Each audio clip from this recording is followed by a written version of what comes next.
Welcome to Authors on Tour Live, a weekly podcast for people who love to hear about books from the authors themselves. My name is Darren Fote, and today we are podcasting live from the Tattered Cover Bookstore, one of the premier independent bookstores in the nation, with 3 locations in the Metro Denver area. You can visit www.authorsontourlive.com for a complete list of upcoming podcasts. Wait a minute, it's time to begin. For tonight's event, we have established author Ken Ilgunas here to present his newest book, Trespassing Across America, where Ken embarks on an illegal cross-country trek from Alberta, Canada to Texas following the Keystone XL pipeline. Mr. Ilgunas is popularly known for his previous title, Walden on Wheels, where he attempts to live in a van to avoid his enormous student debt. Ken is from New York, but he also still likes to call Colorado home, so if everyone could please help me in introducing Colorado local Ken Ilgunas. Thank you very much. Thank you so much. So I sort of consider myself a semi-local author. I've lived in Denver on at least 3 or 4 occasions, usually in between jobs, and I just live in my best friend's basement. And this is actually, Denver is actually where I started this journey, but I'll get to that in a minute.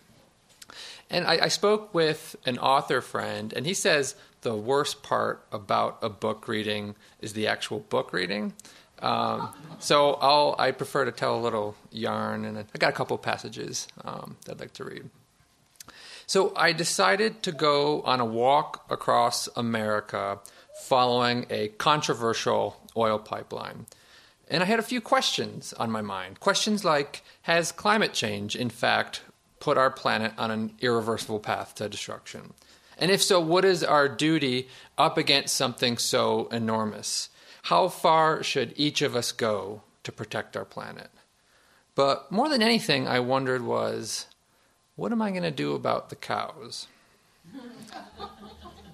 So I was going to set out on a never-before-done and sort of illegal 1,700-mile hike following the proposed route of the Keystone XL pipeline, which would stretch from Alberta, Canada, down to the Gulf Coast of Texas.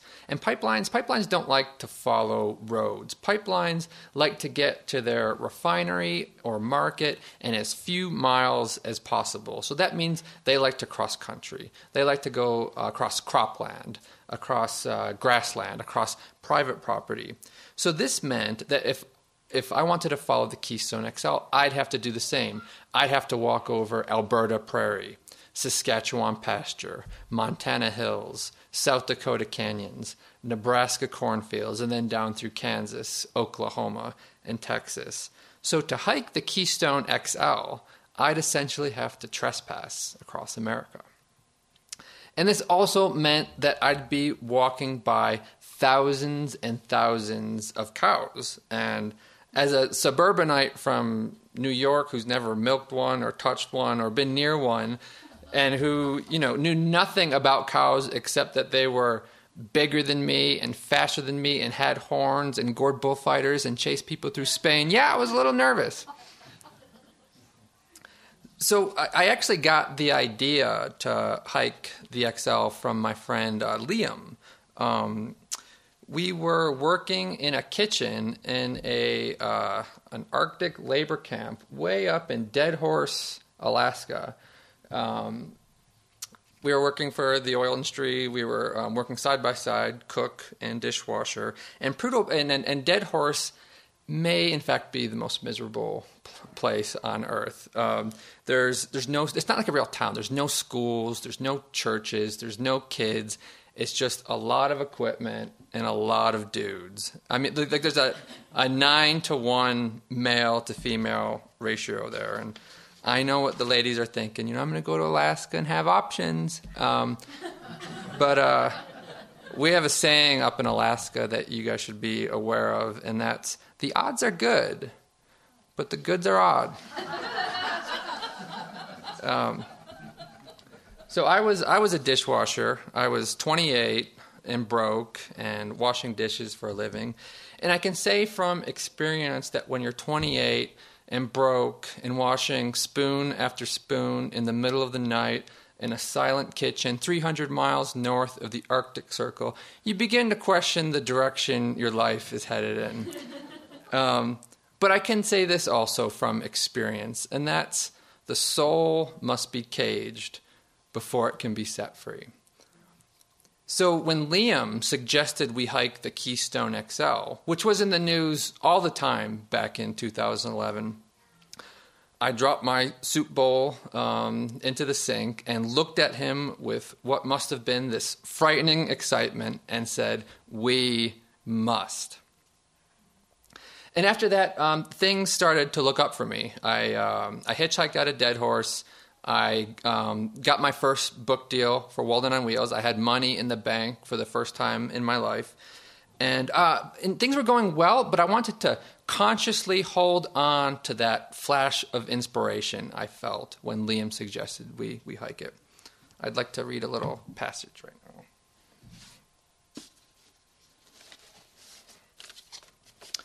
Liam and I had stayed in touch all that time to discuss trip logistics. At first, the expedition, along with most of my other ideas, could have been listed under the category of things I fantasize about doing and probably won't, but are fun to think about doing anyways. We had monthly phone conversations about the trip. It was clear that I was far more excited about the expedition than he was, but by the end of each conversation, he seemed to be re-energized and rededicated.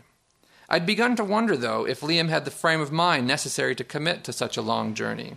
For one thing, he began to question if it would be better to wait another year so we could properly prepare and save up enough money. More unsettling was his suggestion that we don't have to do the whole thing, and that we could hike for a bit, take some months off, and start again whenever we wanted to. Such suggestions were hardly unreasonable, but I'd read enough books on real-life journeys to appreciate how reasonableness isn't always a good trait for someone who's about to do something ultimately unreasonable. Still, I so wanted Liam to come. I knew he'd be the perfect traveling companion. He was kind, intelligent, a great cook, and I knew from our Prudhoe Bay hike that Liam had an on-the-ground ballsiness that I wanted to have but didn't, and that this ballsiness was something that we'd likely need on a journey where we'd trespass over private property, steal water from farms, and probably piss off the oil industry. I pictured the two of us trudging across the lonely, wide-open prairie, like Sam and Frodo, on a long, perilous journey. We'd take care of each other, lift each other up when we were down, and perhaps, like the hobbits in moments of utter hopelessness, hold hands in that tender, brotherly, pre-20th century and not at all gay way. I imagined us on a journey of high adventure, escaping gunfire, taking cover from tornadoes, and maybe whispering, in a moment of life or death suspense, with a hushed tone of poised determination, "Run."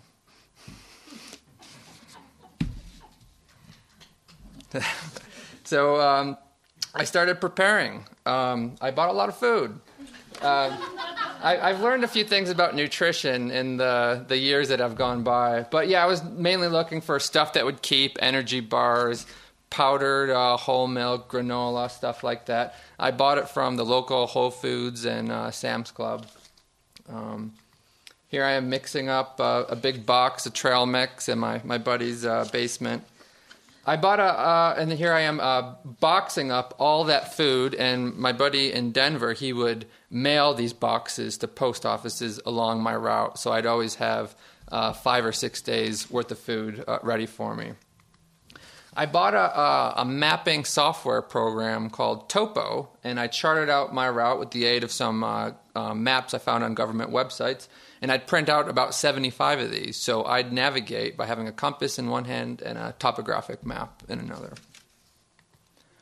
And lots of little equipment. I bought most of this stuff at the local REI, portable solar panel, med kit. I had a canister of bear spray up top, jackknife for protection, chlorine dioxide for purifying the water I'd come across, just things like that. I bought a tarp tent. These are really light tents. This thing weighed about 1.5 pounds, and you'd kind of use trekking poles to hold it up to save even more weight. Because, when you're going on a long-distance hike, you want to go with as little weight as possible. I bought an iPad and a Pelican case, and this was really important because I wanted to share my journey. I wanted to blog about it. And, this would, I could edit photos on here. I could edit videos on here. I had 20 books so I could read at night in the tent. And here I am, ready to go, about 45-pound pack. One glitch in the planning was Liam. He remembered he was banned from Canada because of an undisclosed offense he committed in, as he put it, his wayward youth. So this meant that I'd have to go alone. So I want to tell you a little bit about the Keystone XL and the tar sands because they're both very much related. So the Keystone XL, I don't know if you can see it, but there's a dashed line, and that was the proposed route of the Keystone XL, which would stretch from Hardisty, Alberta, down to Port Arthur, Texas. So it would start up here, enter into the pre-existing Keystone 1 pipeline through Kansas, and then come out through a second section of the pipe, where it would be refined here in Port Arthur and shipped to foreign markets overseas. So it's a mess. This whole situation is a mess. So this bottom section of the Keystone XL, that's actually been built. So that's in the ground. That was being built while I was walking it. This northern section has been rejected. President Obama in 2015 rejected it. So that is not built. This orange one, Keystone 1, that has been built. So this is all tar sand pipeline. So it's 36 inches in diameter. It would be buried entirely beneath the ground. And what was flowing through it, it was this stuff called dilbit, which is diluted bitumen. And this is the non-diluted bitumen. This is just bitumen. This is like a peanut butter thick, it smells like tar sands, but it's not tar sands. But it's called tar sands. It's also known as oil sands, tar sands, and it's in this place called Northern Alberta. And what this is a mixture of sand, clay, oil, and water. So when it's dug out of the ground on site, it's boiled essentially with a whole bunch of fresh water and mixed with chemicals to separate the oil from the rest of that stuff so it can be pumped down a pipeline. This is the tar sands of northern Alberta. This is an enormous area. It's all boreal forest, but beneath the ground is the bitumen and the tar sands. This is 54,000 square miles. So before I started the hike, I wanted to see the tar sands. I wanted to see where this oil was coming from. So I took a bus from Denver, I think up to Longmont or Fort Collins, as far as it would take me. And then I stuck my thumb out and went the next 1,000 miles, just hitching my way up to Fort McMurray. And when I got there, you can't see the tar sands from ground level. You have to fly above. So I ordered a small tour flight, and I'm going over the boreal forest. It's lush and green and verdant and smells of autumn. And I begin to pass over this enormous tailings pond, which is more like a lake. It looks exactly how it does. It's this gray sea of sludge, a silvery sludge. And this is the leftovers from the refining process. All those chemicals, all that water, all that clay and that stuff, they're going into these man-made lakes. And then I passed over this, just these vast, like soccer ball fields of blackness. This is called petroleum coke. It's like a pure carbon that's left over from the refining process. And this is burned as kind of a secondary fossil fuel. Then these eerie yellow sulfur pyramids, they don't know what to do with the sulfur from the refining process, so they're just building these pyramids up into the sky. They just look so strange.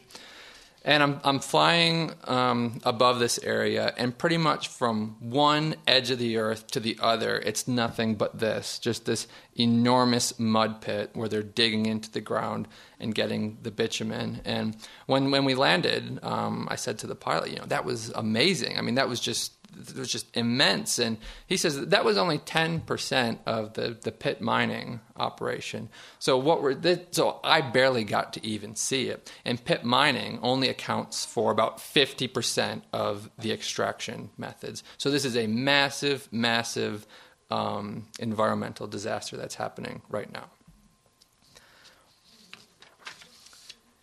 And you may wonder why, like, I'm, so obsessed with the tar sands and why I'm going so far away to see it. And I think it's partly because I'm from Niagara Falls, New York. Just 4 miles from my boyhood home is the Love Canal. You may have heard of it. It's the site of one of the most tragic environmental disasters in U.S. history. In the 1940s, this chemical company buried a whole bunch of toxic waste into the ground, and several decades later, in the 1970s, families began to experience abnormally high cancer rates, epilepsy, miscarriages. Children were being born with second rows of teeth.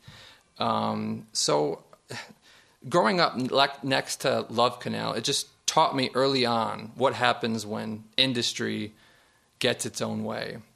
So when I heard about what was happening in the tar sands, where they're polluting these pristine rivers, where they're destroying millions of acres of boreal forest, where all the native communities nearby, they're experiencing abnormally high cancer rates, I did not think of this as some faraway place. I thought of this as another home, someone else's home that's being destroyed the same way my hometown was.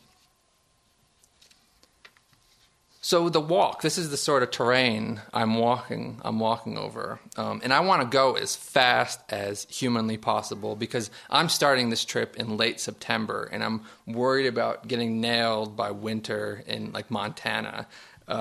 So I figured, I'm going to go 20 miles a day, 100 days, get this thing over with. But by day 7, my feet were just an absolute mess. And don't do this. This duct tape thing didn't do anything for me. It just made them look ridiculous. I had 8 blisters on the bottom of my feet. I had athlete's feet. I had gashes on my ankles. I had this debilitating shin splint injury. Going into this, I thought I was like the god of hiking. Like I never had blisters. I always like outpaced my friends, but that was because I'd only been on like a 5 or 6 day hike. So by day 7, I learned what it took. In the first couple weeks, like I'm walking in like a constant state of terror. I'm worried about upsetting landowners for trespassing across their property. I'm worried about winter coming. Of course, I'm worried about these cows. I remember in it was Montana when I was hitchhiking. This rancher named Doris picked me up, and I'm like, Doris, like, what do I do if a cow charges me? And she says, just look them in the eye and talk to them manly. And when she observed that I was not the sort of person who was going to look them in the eye and talk to them manly, she said, when they charge, just step to the side of them, tire them out like that. Step to the side of them. This is not what I wanted to hear at all. But I'm beginning to figure some stuff out.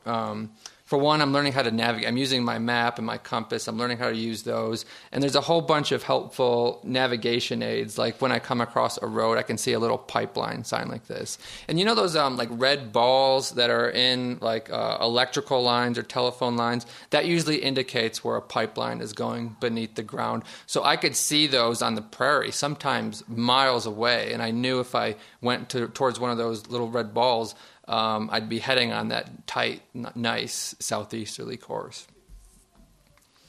I'm learning I got to remain concealed. I don't want to get caught. And I'm out on the prairie and the grasslands. And sometimes this is as much tree cover as I could find, just a couple trees. Other times, the wind just blows across the prairie. There's nothing to stop the wind. So sometimes I'll just, find a wind barricade somehow. Other times I'll camp in between, like the hollow, in between hayfield, just to get just a little bit more concealment. And I got hit by a blizzard at one point, and I just stayed in this abandoned barn for a couple nights.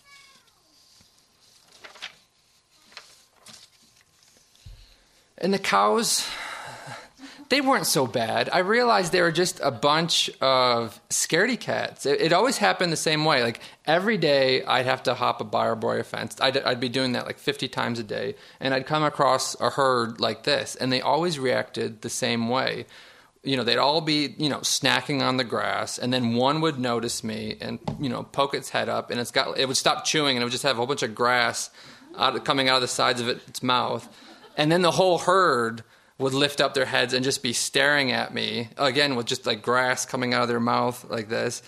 One would freak out and just start running, and then the whole herd would freak out and start running with it.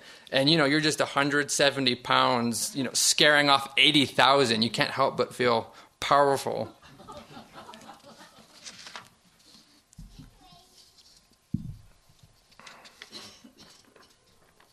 And the water, for water, I would drink what the cows drink. I would drink from cow ponds and cow lakes and windmill springs. I didn't know what these things even were when I got out there, but they're windmill springs. The wind blows and they pump up water from the ground into a trough where all the cows drink from it. And that's where I would get my water too. And when I couldn't find any water, that's when I'd go knocking on doors. I'd go to that rancher's house and say, hey, can I have some water? And this was my opportunity to talk with folks about things like climate change and the Keystone XL and stuff like that. And this guy, Carl from Alberta, he looked out into his yard and he pointed to a pipeline that was in the ground. And he said, that was the best thing that's ever happened to me. He was paid generously for it, probably somewhere around $10,000, $20,000. It never leaked. And this was pretty much the impression I got from folks in Canada, in Alberta and Saskatchewan. The oil industry is a huge part of those provincial economies. So this is just not out of a pipeline is not out of the ordinary. In the U.S., things changed a little bit. It became more of like a private property issue, like, a Montanan, he didn't want like a foreign corporation laying a pipeline in land that his great granddaddy had homesteaded 100+ years ago. Nebraska really stuck out, surprisingly, and that's because the Ogallala Aquifer underlies the entire state. That's where about 80% of the state gets its drinking water. That's how they irrigate their crops. So the state as a whole was very much opposed to the Keystone XL. I came across this guy. His name is Rick Hammond. He was a rancher and a farmer, and he was not happy with the XL at all. He did not want that going through his land. So he decided to join me on his walk for about 5 days. And he wanted to drum up as much negative press as he could for TransCanada and the Keystone XL. And it worked. Like, we were interviewed every single day by local TV and local newspapers. And every day I was, not every day, but I was interviewed by New York Times and Mother Jones and Huffington Post and NPR. And I wasn't like lighting the internet on fire or anything like that, but it was working, and it's in my own small way. But for most folks, I think the Keystone XL and climate change was just kind of like the furthest thing from their minds. And I kind of learned that, when you're talking to folks that are struggling to get by, when they're not sure where the money's coming from, and they're having trouble paying the bills, and they're worried about having to leave their homes, as so many Plains folks have had to do in the past 100 years. They're not going to really worry about something that might affect them in 50 years or 100 years when they're worried about something today, something else.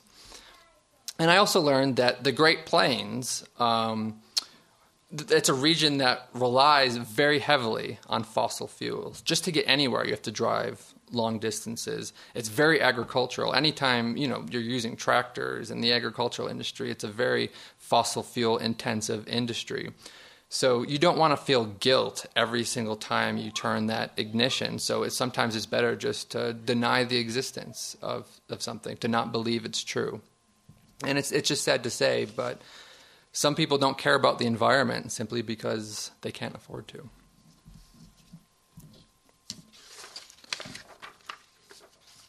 So when I crossed into the U.S., I no longer felt like a stranger to the prairie. I began to feel at home on this simple, beautiful, underappreciated landscape. I'd grown accustomed to the chatter of coyotes outside my tent each night. I'd be walking and I'd come across these huge herds of deer and pronghorn, sometimes like 50 of them, just charging across the prairie and all leaping together at once over barbed wire fences. I remember I saw like 5,000 ducks ascend from a hayfield into the sky and just begin swirling like a tornado about to touch down. And the clouds, I mean, the plain sky is just so huge. These are just like moving mountain chains just sailing across this deep blue sky. And even though it's in the center of one of the busiest, loudest, most populous countries on earth, the Great Plains may be one of the last places in America where you can feel truly, utterly alone. And I mean that in a magnificent way. And you know, out there, you're just like a solitary skiff on this ocean of grass. Where are those two last pictures? I think this one might be Saskatchewan. Yeah. And the one before it? The one before it, I don't know, Montana probably. Yeah. I think back to when I was a dishwasher with Liam, when I had that flash of inspiration, when he suggested we hike the Keystone XL. And it was a crazy idea. And, you know, I think we all know what it's like to get a crazy idea like that. Maybe it's not about going on a long walk. Maybe it's, you know, starting a business or writing a novel or something like that. And it's the idea's difficulty, its improbability is what makes it crazy, but it's that which draws us to it at the same time. And that's why it's so easy to come up with reasons why not to do it. And I remember when I was out here, I never felt so at peace in my life. And I think it was partly because I listened to that flash of inspiration. I wasn't having an existential crisis like I am every other day. I wasn't thinking, you know, do I need a girlfriend or, you know, should I go to nursing school or, you know, something like that. It was like I was exactly where I needed to be. And with that came a lot of peace of mind.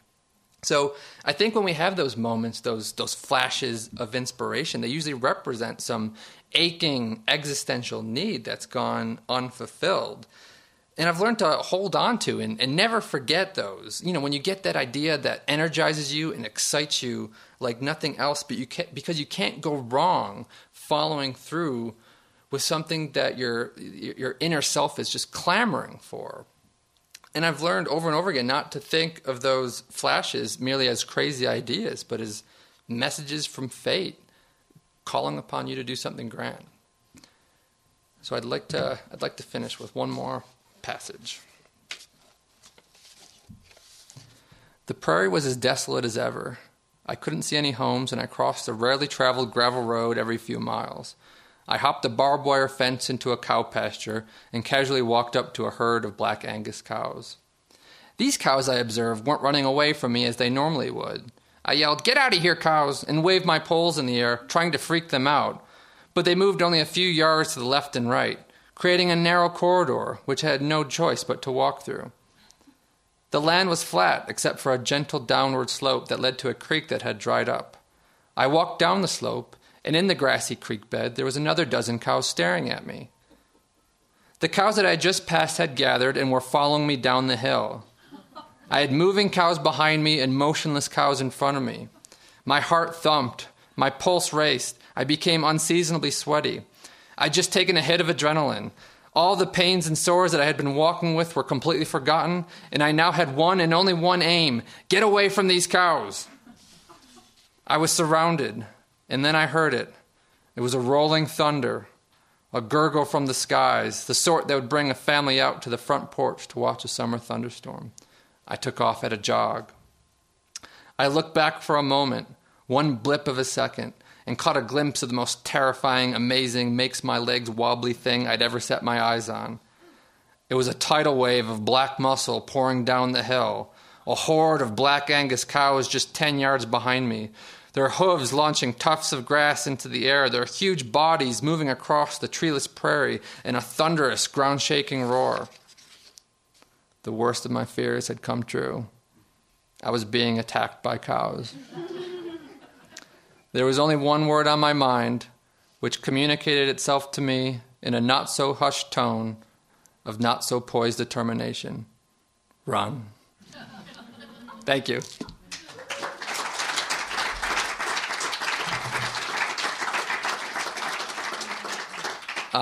If you have any questions, I'd love them. Did you get run down by the cows? Did I get... I'm still here, so I did not get run down by the cows. I ran probably the fastest run of my life. I dropped my backpack and threw my poles and just took off. And then went back for them? Or?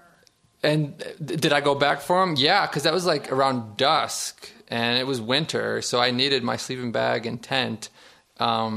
So I just kind of like walked the edge of the barbed wire fence and tried to get away, and then snuck in and grabbed them. It's funny when I tell my Nebraska rancher friends now about this, they just laugh at me. They just say they were just curious. You know, they're not gonna kill you or anything like that. But at that time, those cows had murder in their eyes. How long did it take you to walk it? How long did it take me? It took me 4.5 months, exactly 136 days. How much did the trip cost you? How much did it cost me? It cost me more than I would have liked, for sure. I mean, like, you know, if you count the iPad and all of that camping equipment and stuff like that, I think it cost me about $7,000. Yeah. How did you find yourself in Dead Horse at the start of this journey? How did I find myself in Dead Horse? That's like worth a book in its own. So I should go into my previous book for a second. So I was going to school at Duke University, and I was trying to not go into student debt. So I was living in my van, and I just had this idea after I graduated to write a book about it. So I also wanted to kind of go back into my past to write this book, and I wanted to talk about student debt as a whole. And I had 32 grand in student debt, and I moved up to Alaska and started paying it off working odd jobs in places like Dead Horse. So I wanted to live up in Alaska as I'm writing this book. And I found a literary agent, and when I finished my first chapter of this book, I was all excited, and I sent him this first chapter. And he stopped returning my phone calls and emails. I ran out of money, and I needed to wash dishes to get by. So that's how I wound up there. And eventually, Walden on Wheels became a thing, and that's how I got out of there. How did your thoughts or feelings about the pipeline change by the time you ended the trip? Yeah, how did my thoughts about the pipelines change? As an environmentalist, I walked into this journey with prejudices, for sure. I didn't like the idea of another pipeline when we should be thinking about renewables and stuff like that. We shouldn't be going to some outmoded, archaic conveyance of energy. Yet at the same time, you know, I knew nothing about the Great Plains. I knew nothing about how pipelines affected landowners. I didn't know what their thoughts were. So I wanted to go into this project with an open mind. And kind of nuance my opinion a little bit based on my interactions with folks. By the end, my opinion of the pipeline was even worse. It just made no sense to me because, yes, some landowners, you know, they're getting paid a little bit. It's helping them get by, but this isn't like an economic boon as pipeline companies would have you believe. I walked several hundred miles of pre-existing pipelines that were set to parallel the Keystone XL. And guess how many workers I saw out there when I was walking these pipelines? 0. Because once you have these pipelines in the ground, there's no more jobs. The State Department projected there to be about 35 permanent jobs for the Keystone XL.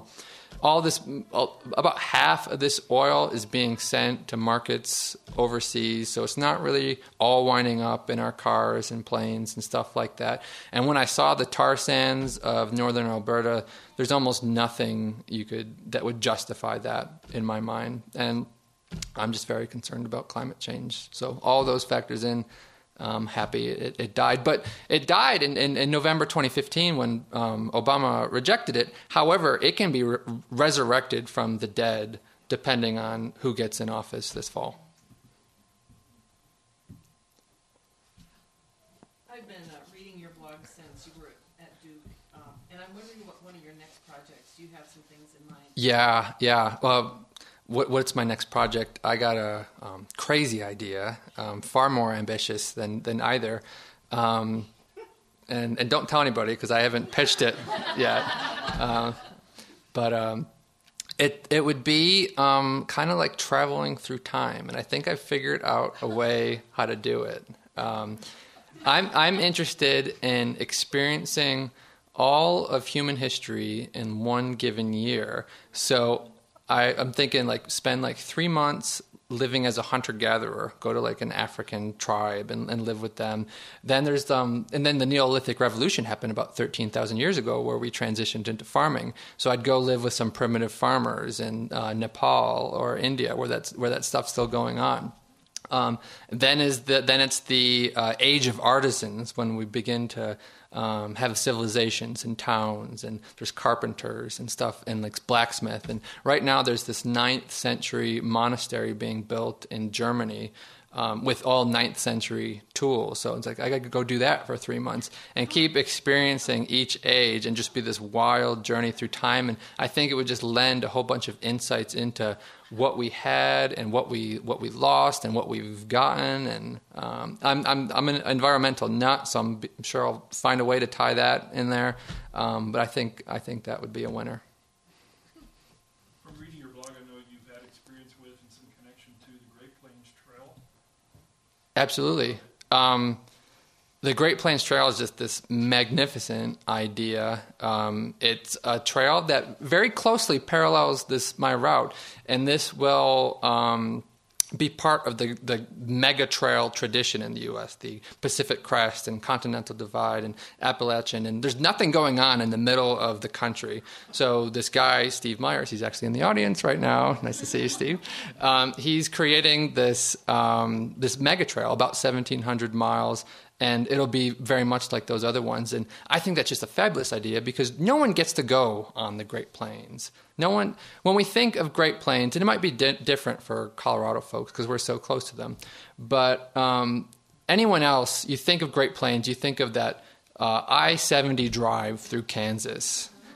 Boring, flat, windy, nothing. But when you walk the plains, which I certainly have, it is one of the most mesmerizing landscapes on this earth. And I think if people got out on them and saw them, they'd begin to appreciate them and care about them and be stewards of them. Because there's a whole bunch of ecological stuff going on them. The prairie dogs have 1% of the territory that they had 100, 200 years ago. There's very few herds of wild buffalo anymore. They're just kind of in small national parks and stuff like that. So and what's going on in Nebraska and other states in the Corn Belt, when corn prices are high, they're turning marginal farmland, which are like the sandhills and just stuff that wasn't meant for farming, they're turning it into cornfields. So you're losing a lot of these native grasslands and stuff like that. You're losing habitat for birds and insects and stuff like this. And all this is happening, and the country just doesn't care. And it's because we're not getting out there. So the Great Plains Trail is something I'm very passionate about. And there's also something going on in Montana called the American Prairie Reserve, which is another fantastic idea. This is like going to be a private national park. I think it's National Geographic's involved and the WWF is involved, and they're buying up a whole bunch of public land and piecing together this massive area that they hope to be will be larger than Yellowstone National Park. And they've reintroduced buffalo to the area. And and this just happened like the past 5 or 6 years, and they're doing a great job. So you said a lot of the land was private, so did you end up having any issues with trespassing in the end? Did I have any issues with trespassing? Pretty much all the land was private. I wasn't walking any public land. There were some occasions when I was taking roads, but for the most part, I was trespassing. And it was easier than I thought it would be because you saw some of these fields on here. Sometimes a rancher in Alberta or Saskatchewan or Montana, they own upwards of 60,000 acres, which is like the size of metropolitan Seattle. So these are huge areas. I'm not seeing the homes. I'm not seeing the people who own it. It feels like I'm just walking over a national park. And I have to say, like, I was just quite amazed with the treatment I got from folks all the way down to Texas. And I really did see nothing but kindness and generosity. In Kansas, I was taking a lot of roads, and some people would see me and they'd come back like half an hour later and hand me out of their window a bag of McDonald's that they went and bought for me. I had a big beard and a backpack, and no one has ever walked these roads before. Oftentimes they'd, try to give me money. And when I knocked on doors to get water, they'd say, hey, do you want to have dinner? And hey, do you want to sleep on my couch? And this was my experience all the way down. I will tell one negative story. In Nebraska, I was walking roads at the time, and I was in this gas station eating some yogurt and a banana, and I looked behind me, and there's a deputy standing right behind me, and he says, I have to ship you out of the county. And I'm like, what? For what? And he says, let's get in the car, and I'll tell you all about it. And so I get in the back of his patrol car. I'm surrounded by cage, and he says, I got 2 calls from locals, and they came home and they remembered their doors being locked, but they were unlocked, and that their dogs had been let out. So I was being accused of being the dog liberator of Petersburg, Nebraska. So I walked 1,700 miles across the country, except for those 17 that I was shipped out of Boone County, Nebraska. When I let the dogs out, that was a joke I forgot to tell in the book. Then,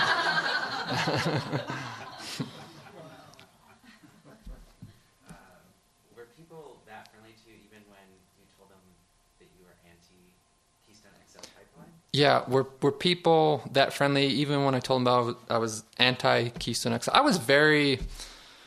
Oh boy, that was delicate. I had to handle that very delicately because this is a very conservative part of the country. They're inviting me into their homes. I can't just go off on some crazy left-wing environmental, screech. So in those situations, I kind of thought of myself just more as a journalist. Like, keep my opinions out of this. I want to know what your opinion is, and stuff like that. And I always when I treated them with respect that way, I got it in return. And oftentimes my opinion would be drawn out. And I was just always unhappy with how those conversations went, because climate change is just such a tough thing to talk about, especially when you're not a scientist or anything like that. And emotions are bound up in it. And I felt like I had a dedication. I had a duty to myself to give a good opinion, a duty to the truth, to stick up for what I believed in. And I was always really upset. But like, looking back on those, I don't think about them with such disappointment anymore. Because I remember when I said I was an environmentalist, they just looked at me like I was a freak, like I was like an extremist. And like, all I care about is like clean air and clean water. And when I explained that I'm from Niagara Falls and that Love Canal was 4 miles from my home, they completely got it. So I was able to show them that you can be an environmentalist for a legitimate and good reason. And looking back, I think that was a really important dialogue I had with a number of people. Oh, sorry.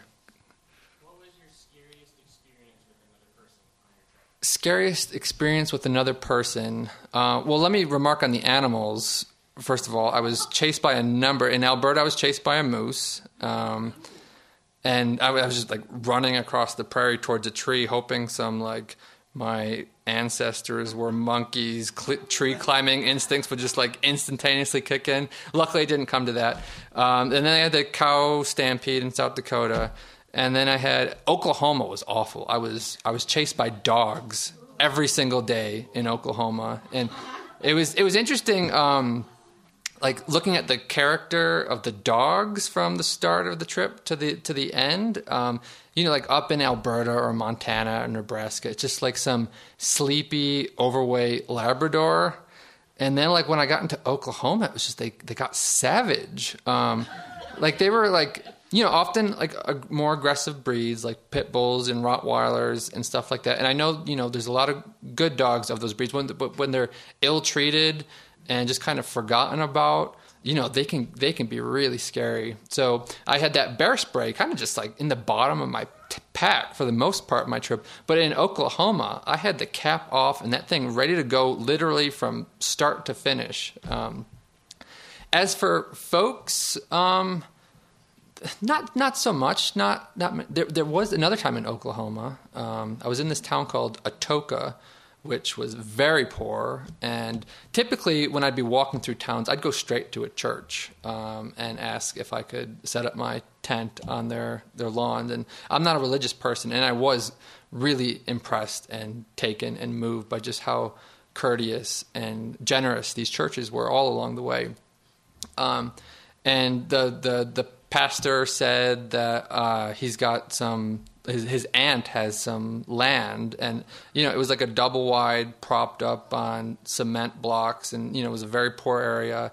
But I thought, okay, I'll just camp back there. And at 2 a.m, I had this dog like circling my tent and sniffing it, and I felt safe because I was in a tent. So I just kind of looked out one of the portholes of my tent, and I saw this man walking straight towards my tent at 2 a.m, and he was carrying something huge. It looked like a medieval weapon or a shovel or something. And, you always imagine yourself like being like Bruce Willis in a moment like that, like doing something courageous. I just stood there paralyzed. Like he could have just clunked me right over the head if he wanted to. But nothing came of that. He just walked right past the tent, just within a few feet of it, but it terrified me for sure. First of all, I grew up on a cattle farm in Kansas, so I like what you said about the beauty being unappreciated and the way you described it. That really spoke to my heart. Thank you. But my question is, what did your feet look like at the end of the journey? What did my feet look like? My feet looked actually pretty normal. After about the first month or so, no more blisters, none of that. They got used to it, and I kind of imagined my feet just being like this hard cheese-like callus by the end. But they were kind of smooth. They looked okay, surprisingly, which you can't say about my feet quite often.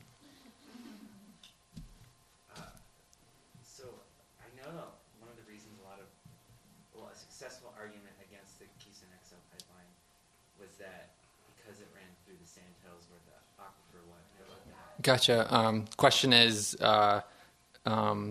what about resistance to pipelines? Has the Keystone XL kind of drawn away the resistance? I think the exact opposite, actually. I think we're seeing a new age in pipeline resistance. Let's just think about pipelines for 1 second. It's a boring subject, but we've been building oil pipelines since the 1860s. The first was a wooden gutter in West Virginia. Right now, we have 1.7 million miles of pipelines, either oil or gas. So pipelines, for up until very recently, have been incredibly boring and ordinary and normal. What is not normal is resisting and opposing a pipeline. The Keystone XL opposition was very, very strange, and getting a pipeline rejected like this was very, very strange. So I'm actually optimistic because we're seeing this happen in other parts. The Bluegrass pipeline in Kentucky was just rejected, and that was over private property issues. The Northeast Energy Direct pipeline was just rejected a week ago, and that goes bringing fracking gas from Pennsylvania and New York through New England. Every single pipeline that's being built right now, maybe not every single, but a lot, like the Dakota Access pipeline, which goes from North Dakota to Iowa, they are being resisted and opposed by local environmental groups who feel like they can win. So I see it very differently. It's built energy, and maybe the whole climate change movement isn't focused on one pipeline, as much, but you have a lot more local groups who feel empowered and emboldened. And, I think it's very good. Fracking is unpopular. Coal is on its way out. We're suddenly questioning this ordinary conveyance of energy. I think we're seeing the death of fossil fuels, albeit at a crawl. Did you see much evidence of fracking along your walk? And did you get much of a sense from landowners how they did feel about that? I did not see too much fracking. No. Do you know if there's been any reports or opposition to what's going on in Alberta, like in terms of the environmental impact that area is having on the rest of the land there? Yeah, so what's the response in Alberta with the tar sands and whatnot? There's been a lot of resistance. A lot of the native communities are very outspoken. They are dying in unprecedented numbers because of the toxic pollution in their river system. They can't hunt anymore, things like that. And I think Alberta has a new, what do you call it, kind of their governor. Yeah, he or she is very liberal and kind of speaking to like a new age for Alberta environmentalism. So things are changing, but they're still charging away and developing, and it keeps getting bigger and bigger. Things like rejecting the Keystone XL, which would have brought another 830,000 gallons a day, certainly helps slow them down. So what did you say? So most of these tar sands are on native land, or? No, they're not necessarily on native land, but they're near native villages. The Athabasca River, that's where they're getting all their fresh water to use in their refinery.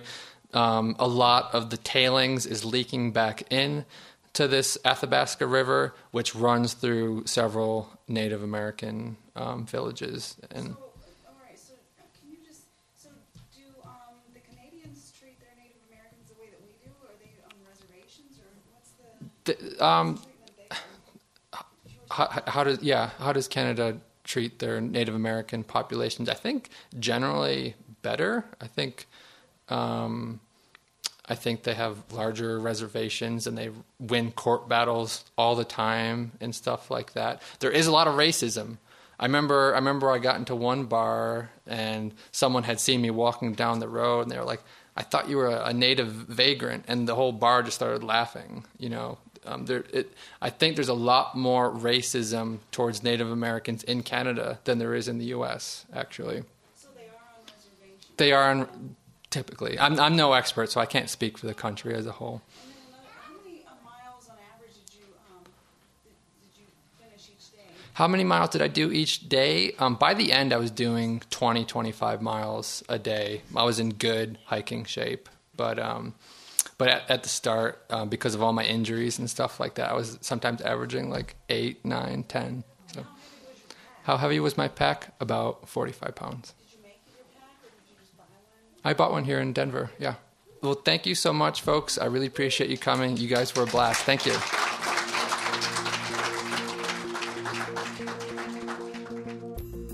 That's all for tonight's Author on Tour. I'm Darren Foden. We have been podcasting live from the Tattered Cover Bookstore in Denver, Colorado. Stay pod tuned in the coming weeks as we podcast Authors on Tour.